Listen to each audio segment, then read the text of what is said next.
रोशनी अपने रूम में ही बैठे हुए बेड के सहारे पीछे की तरफ से होकर अपने सिर को ऊपर की तरफ किए हुए थी। आंखों को बंद करके वो धीमे धीमे सांसें ले रही थी। उसकी आंखों में आंसू थे। थोड़ी ही देर में उसे गहरी नींद लग गई। थोड़ी ही देर में उसकी नींद खुली। उसने आंखें खोलकर अपने सिर को सीधा किया, अपने कमरे को पहले चारों तरफ देखा और फिर बोली, ओ गॉड, मुझे कॉलेज भी जाना है और खाना भी बनाना है। अगर नहीं बनाई तो डांट खाऊंगी। मैं क्या करूं? टाइम देखती हूँ, कितना बज रहा है। वो ये कहकर बैठे बैठे ही अपने सामने ही दीवार पर लगी घड़ी को देखती है। उसमें 10:30 बज रहे थे। उसने खुद से ही कहा, 10:30 बज गए।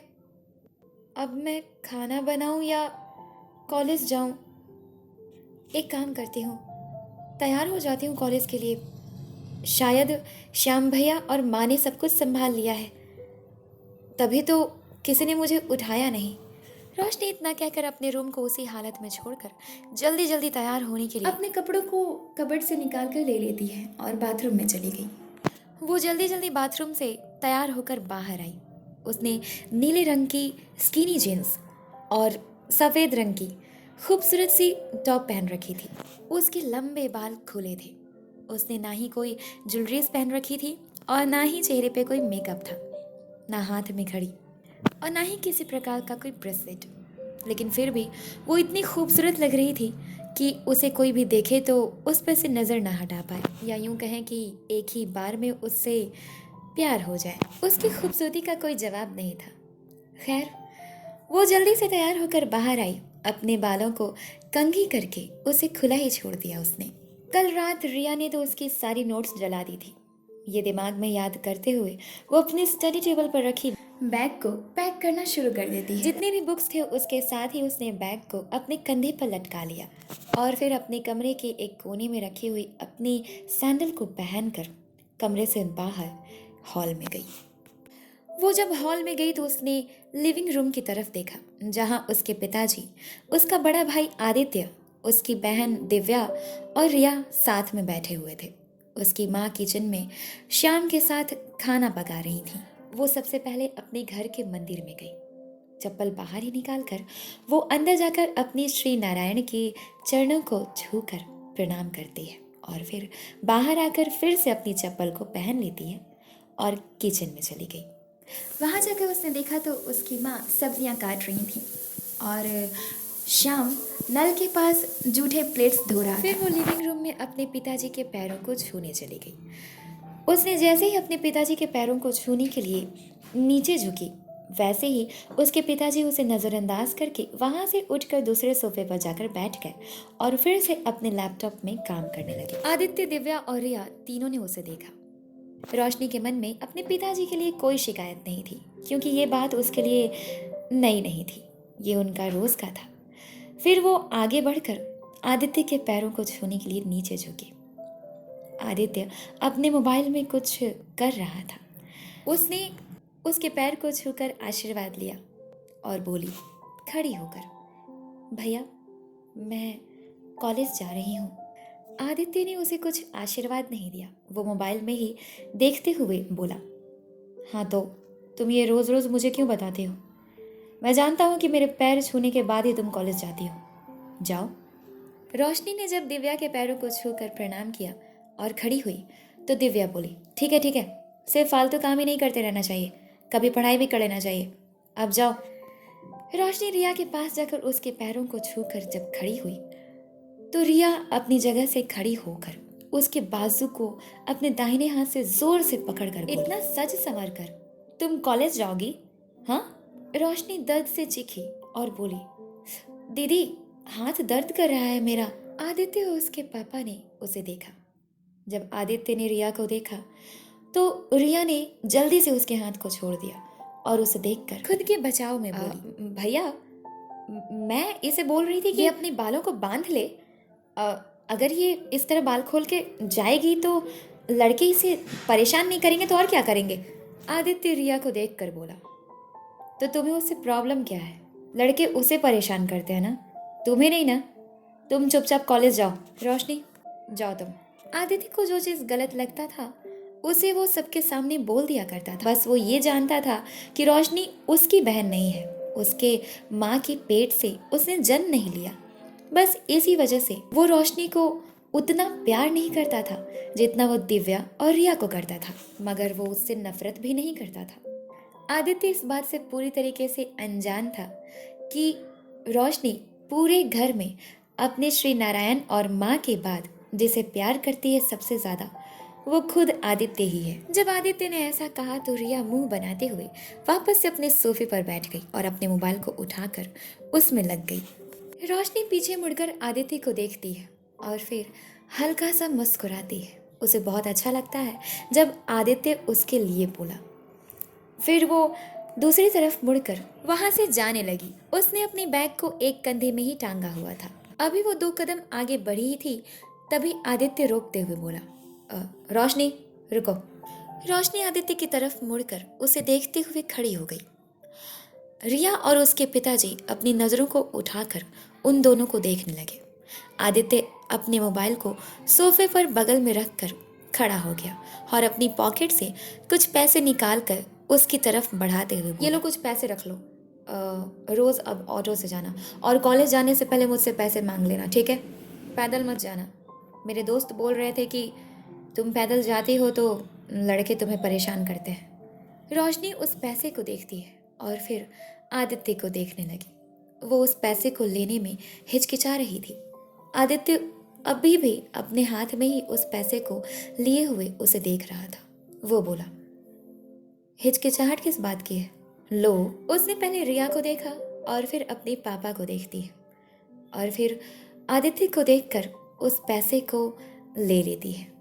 दरअसल उसे मन में डर लग रहा था कि पैसे लेने के बाद कहीं उसके पिताजी और रिया उसे डांटे। इसी वजह से वो पैसे लेने में हिचकिचा रही थी। आदित्य उसे पैसे देने के बाद अपने मोबाइल को सोफे से उठाकर अपने हाथ में लेकर अपने कमरे में ऊपर चला गया। उसके जाने के बाद रोशनी भी वहां से जाने लगी। तब उसके पिताजी बोले, रोशनी। रोशनी अपने पापा की आवाज को सुनकर डर के मारे कांपने लगी। वो डरते हुए अपने पापा की तरफ मुड़ी और सिर नीचे झुकाकर धीमी आवाज में बोली, जी पापा। उसके पिताजी बिना उसे देखे लैपटॉप में काम करते हुए बोले, तुम अपने बालों को छोटा करवा लो, जाओ। रोशनी अपने पापा को शिकायत भरी नजरों से देखती। रिया अपने पापा के मुंह से ये बात सुनते ही बहुत खुश हो गई और एटीट्यूड के साथ सोफे पर पैर के ऊपर पैर रखकर बैठ गई। रोशनी थोड़ी देर खड़ी रही, फिर हिम्मत करके सहम कर सिर झुकाकर बोली, डरते हुए, लेकिन क्यों पापा? उसके पिताजी सिर्फ नजरों को उठाकर घूरते हुए गुस्से से उसे देखने लगे और चिल्लाते हुए तेज आवाज में बोले, तुम मुझसे सवाल जवाब करोगी? मैंने अभी बोला ना, कमरे में जाओ, कैंची उठाओ और अपने बालों को कंधे तक काट डालो, जाओ। रोशनी अपने सिर को नीचे झुकाए हुए सहमे हुए बोली, जी पापा, मैं अभी काट देती हूँ, चिंता मत कीजिए। इतना कहकर वो रिया को जैसे ही देखती है, रिया उसे देखते हुए एटीट्यूड फुल स्माइल करती है। तभी वहां रोशनी की माँ आ जाती है। वो बोली, आशुतोष, ये क्या कह रहे हैं आप? आपका दिमाग तो सही जगह पे है ना? आप जानते हैं ना कि बचपन से ही इसे बाल का कितना शौक है, लंबे बाल कितने पसंद है इसे, और आप इसके बालों को कट करने के लिए कह रहे हैं। वजह जान सकती हूँ मैं क्यों कह रहे हैं आप? श्याम रोशनी को देखने लगा। रोशनी चुपचाप सहमे हुए अपने सिर को नीचे किए हुए चुपचाप वहीं खड़ी थी। श्याम को बहुत दया आ रही थी उस पर और साथ ही उन लोगों पर गुस्सा भी जो उसे हर चीज के लिए तड़पाते थे और कैद में रखते। आशुतोष अपने लैपटॉप को साइड में रखकर खड़े हो गए और रोशनी की माँ को देखते हुए बोले, तो कौन सा गलत कह रहा हूँ मैं? ये जब घर से बाहर निकलती है तो लड़के इसको इतना परेशान करते हैं। अगर किसी दिन को कुछ उल्टा सीधा हो गया तो क्या मुंह दिखाऊंगा मैं सोसाइटी में? हाँ, एक इज्जतदार खानदान से हैं हम, पता है ना तुम्हें? रोशनी की माँ उसके पिताजी को समझाते हुए फिर से बोली, मगर आशुतोष, आप जानते हैं ना रोशनी को कितना पसंद है, और जो चीज़ उसे पसंद है वो हम उससे क्यों छीने? अरे कम से कम उसकी ज़िंदगी ढंग से जीने नहीं दे रहे हैं हम उसे, तो कम से कम जो वो चाहती है वो तो दिया जाए। अब वो बड़ी हो गई है, सही और गलत का फ़र्क उसे पता है, वो हैंडल कर सकती है सब कुछ। 21वीं सदी में जी रहे हैं हम। किसकी हिम्मत है जो कुछ गलत कर दे इसके साथ? क्या कोई जानता नहीं है कि ये आपकी बेटी है? रोशनी के पिताजी बोले। अच्छा, सब जानते हैं कि ये मेरी बेटी है ना? वो वहां से चलकर रोशनी के पास गए और उसके बाजू को पकड़कर बोले, तुम मेरी बेटी हो रोशनी? रोशनी ने सिर नीचे झुकाया हुआ था। वो बहुत ज्यादा डरी हुई थी। सहमे हुए बोली, जी जी पापा। रोशनी के पिताजी बोले, तुम मेरी बेटी हो तो मेरी बात नहीं मानोगी? जाओ बेटा, अपने बाल कट कर दो, अभी और इसी वक्त जाओ। रोशनी बहुत भोली थी। उसके पिताजी के मुंह से पहली बार उसके लिए बेटा शब्द उसके कानों में गया था। इसी वजह से उसके आंखों में आंसू भर आते हैं। वो अपनी नज़रों को उठाकर अपने पापा को देखने लगी। वो खुशी से अपने पिताजी के गले लग गई और गले लगकर बहुत ज़्यादा रोने लगी और बोली, अब बहुत अच्छे हैं पापा।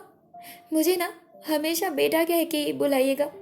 मैंने पहली बार आपके मुंह से ये शब्द सुना, मुझे बहुत अच्छा लगा। आशुतोष ने उसे पकड़ा नहीं था। वो अपने दोनों हाथों को अलग किए हुए हैरानी से उसकी बातों को सुन रहे थे। उन्होंने सोचा कि कोई इतना बड़ा बेवकूफ़ कैसे हो सकता है, उसके साथ क्या हो रहा है और क्या नहीं, क्या उसे इसका अंदाज़ा भी नहीं है और वो मेरी नफ़रत को प्यार समझ रही है। रोशनी ने जब ऐसा कहा तो श्याम और उसकी माँ दोनों की आंखें भर आईं और वो दोनों हैरानी से रोशनी को देख रहे थे। रोशनी धीरे से अपने पापा से दूर हटकर उन्हें छोड़कर अपने आंसू को पोंछते हुए खुश होकर उन्हें देखते हुए बोली, पापा आप चिंता मत कीजिए। आप चाहते हैं कि मैं बालों को काट दूं ना? मैं अभी काट देती हूँ। Don't worry. हाँ, मैं अभी आई। उसके पापा हैरानी से उसे देख रहे थे। दरअसल पिछले 18 सालों में उसने ऐसे कभी रिएक्ट नहीं किया था और ना ही कभी आशुतोष के गले लगी थी, क्योंकि इससे पहले आशुतोष ने कभी भी रोशनी को इतने प्यार से बेटा नहीं कहा था, दिखावे के लिए भी नहीं, जैसे उन्होंने आज कहा। रोशनी इतना ही कहकर वहां से दौड़ते हुए खुशी से अपने कमरे में चली गई। रोशनी के पिताजी उसके भोलेपन को देखकर दंग हो चुके थे। फिर थोड़ी ही देर में उन्होंने उसके इस भोलेपन को बेवकूफ़ी का नाम दे दिया और वापस से अपने सोफे पर आकर बैठकर अपने लैपटॉप को गोद में रख के उसमें काम करने लग गए। रोशनी अपने कमरे में जाकर गेट को बंद कर देती है और फिर बहुत तेज़ रोने लगती है। दरअसल वो खुशी से नहीं, दुख से रो रही थी, क्योंकि वो जानती थी कि उसके पिताजी ने उसे दिखावे के लिए इतने प्यार से बेटा कहा था। फिर वो खुद को संभालते हुए अपने बैग को बेड पर रखती है और शीशे के सामने आकर स्टूल पर बैठ गई और शीशे में खुद को देखने लगी। उसकी आंखों में आंसू थे। उसकी आंखें रोते रोते लाल हो चुकी। उसकी दोनों आंखों में गाल पर आंसू गिरे हुए थे, पर वो बिल्कुल ही शांत बैठी हुई थी और खुद को शीशे में देख रही थी। दोनों तरफ से उसने अपने बालों को आगे किया और ड्रेसिंग टेबल के ड्रॉअर से कैंची निकालकर उसने अपने बालों को कंधे तक काट दिया। ना चाहते हुए भी उसे अपने बालों को कट करना पड़ा। रोशनी इस उम्मीद में कि एक ना एक दिन सब उसे ज़रूर प्यार करेंगे, वो किसी से कोई शिकायत नहीं करती थी और कोई उसे प्यार से कुछ कह दे तो उसके लिए तो वो जान देने के लिए भी तैयार हो जाती थी।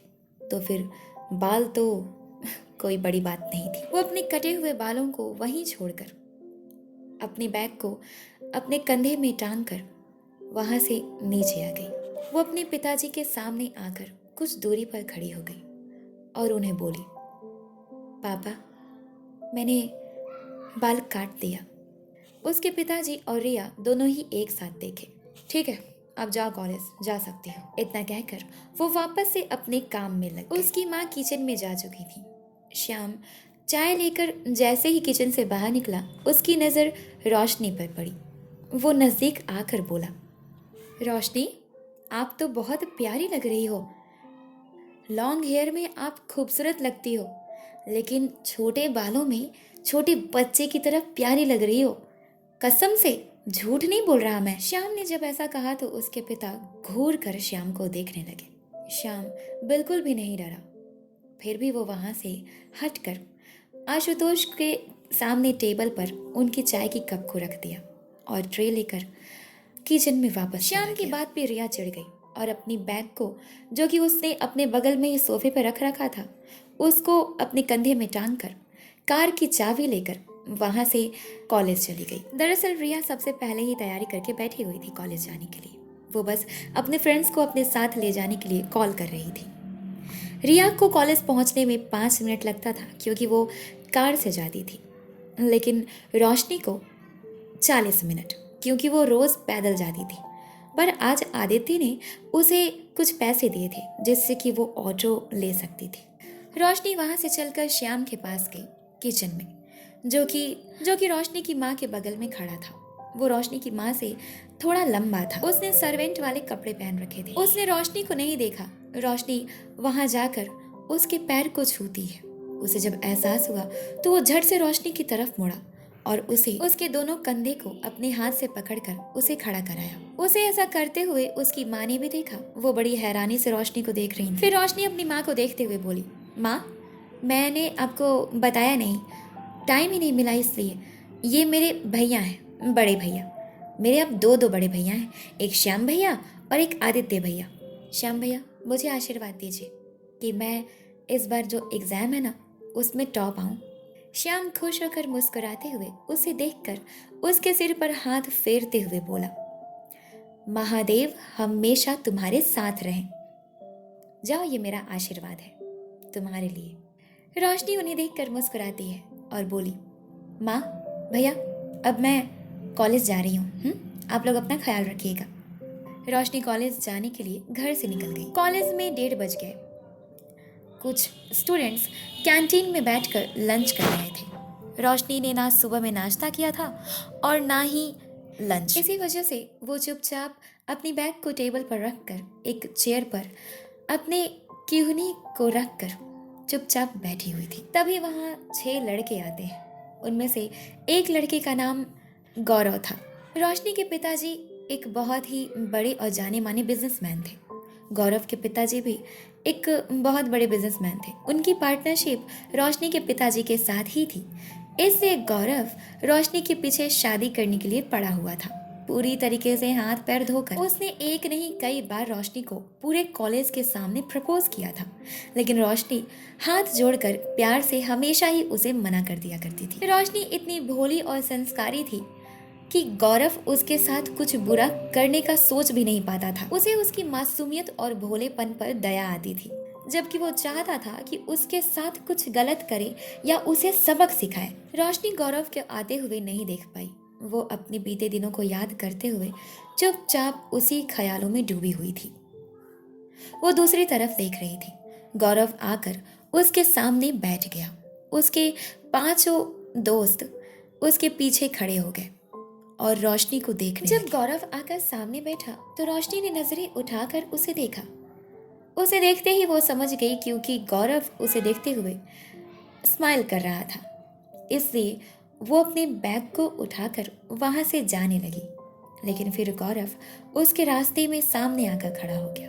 कैंटीन में जितने भी स्टूडेंट्स थे गौरव को ऐसा करते हुए देखने लगे। रोशनी ने उस पर गुस्सा नहीं किया और दूसरी तरफ से जाने की कोशिश करी, लेकिन वहां से भी गौरव ने उसे सामने जाकर रोक लिया और बोला, हे ब्यूटीफुल, तुम चाहे कैसे भी हो, तुम हो बड़ी खूबसूरत। तुम्हारे नखरे उठाने के लिए मैं जिंदगी भर के लिए तैयार हूँ। अब मुझे जल्दी से हाँ कर दो। देखो, मैं तुम्हारा सीनियर हूँ, फिर भी तुम्हारे पीछे भागता हूँ। कितना मुझे भगाओगी पूरे कॉलेज के सामने? आखिर हमारे पापा जी की भी तो बिजनेस पार्टनरशिप है ना, तो क्यों ना हम भी जिंदगी भर के लिए पार्टनर बन जाएं एक दूसरे के। तुमसे मैं 1 साल से ट्राई कर रहा हूँ, लेकिन तुम हो कि मानने को तैयार ही नहीं हो। यार, कमी क्या है तुम में और कमी क्या है मुझ में?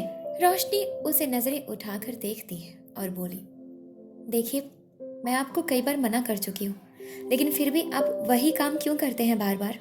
जिस काम के लिए अगर कोई आपको मना करे तो उसे दोबारा कभी नहीं करना चाहिए। पर मैंने तो आपको कई बार मना कर दिया है, फिर भी आप एक ही काम करते हैं। आपके पास इसके अलावा और कोई काम नहीं है क्या? जाइए, जाकर पढ़ाई कीजिए, मुझे परेशान मत कीजिए। वहीं गौरव के क्लास की कुछ लड़कियां गौरव के बगल में आकर खड़ी हो गईं। उन सभी के हाथ में जूस के ग्लासेस थे। रोशनी ने इमेजिन भी नहीं किया था कि वो क्या करने आई है वहां पर। वो वहां से जाने ही वाली थी, तभी उन सभी ने उन जूसेस के ग्लास को रोशनी के ऊपर डाल दिया। रोशनी ये सब कुछ देखकर हैरान हो गई और वो समझ गई कि उसके साथ क्या करने वाले हैं ये बस कुछ ही ऐसे स्टूडेंट्स थे जिन्हें अच्छा नहीं लगा रोशनी के साथ ऐसा व्यवहार उन लोगों का। उसने गौरव को भी देखा। गौरव उसे देखकर हंस रहा था और साथ ही वहाँ मौजूद सभी स्टूडेंट्स उस पर हंस ही रहे थे। वो इससे आगे कुछ भी बोलना ठीक नहीं समझी, इसलिए वो बिना कुछ बोले ही चुपचाप सिर को नीचे करके अपने क्लासरूम में चली गई। अपने क्लासरूम में अपनी बैग को अपनी जगह पर रखकर वो वॉशरूम में चली गई। वॉशरूम में जाकर उसने अपने बाल और अपने कपड़ों को उसे साफ किया। उसके कपड़े और बाल भीग चुके थे। उसका टॉप और जीन्स सफ़ेद और नीले रंग का था, जिसके कारण उस पर जूस के कलर्स आ गए थे। रोशनी को किसी से कोई शिकायत नहीं हुई। वो वॉशरूम से बाहर आई। वो जब वॉशरूम से बाहर आई तो सभी स्टूडेंट्स उसे ही देख रहे थे। इसी वजह से रोशनी जल्दी जल्दी अपनी क्लासरूम में आ गई। कुछ ही देर में क्लास लग गई और क्लास में पढ़ाई होने लगी। सामने प्रोफेसर उन सभी को पढ़ा रहे थे। तभी वहाँ प्रिंसिपल सर आए। प्रिंसिपल सर को वहाँ देखकर सभी बच्चे अपनी अपनी सीट से उन्हें ग्रीट करने के लिए खड़े हो गए। रोशनी के ही क्लास में रिया भी पढ़ाई करती थी, बट वो उसके साथ न बैठकर अपनी दोस्त के साथ सबसे पीछे बैठती थी। तभी प्रिंसिपल सर उन सभी को देखते हुए अनाउंसमेंट करते हुए बोले, स्टूडेंट्स, आप सभी से एक बात कहनी थी। आज एक बहुत ही बड़ी अनाउंसमेंट होने जा रही है। आज से 3 दिन बाद ही आपके इस कॉलेज में एक फंक्शन रखा गया है। एक बहुत ही खास गेस्ट हैं हमारे जो यहाँ आने वाले हैं।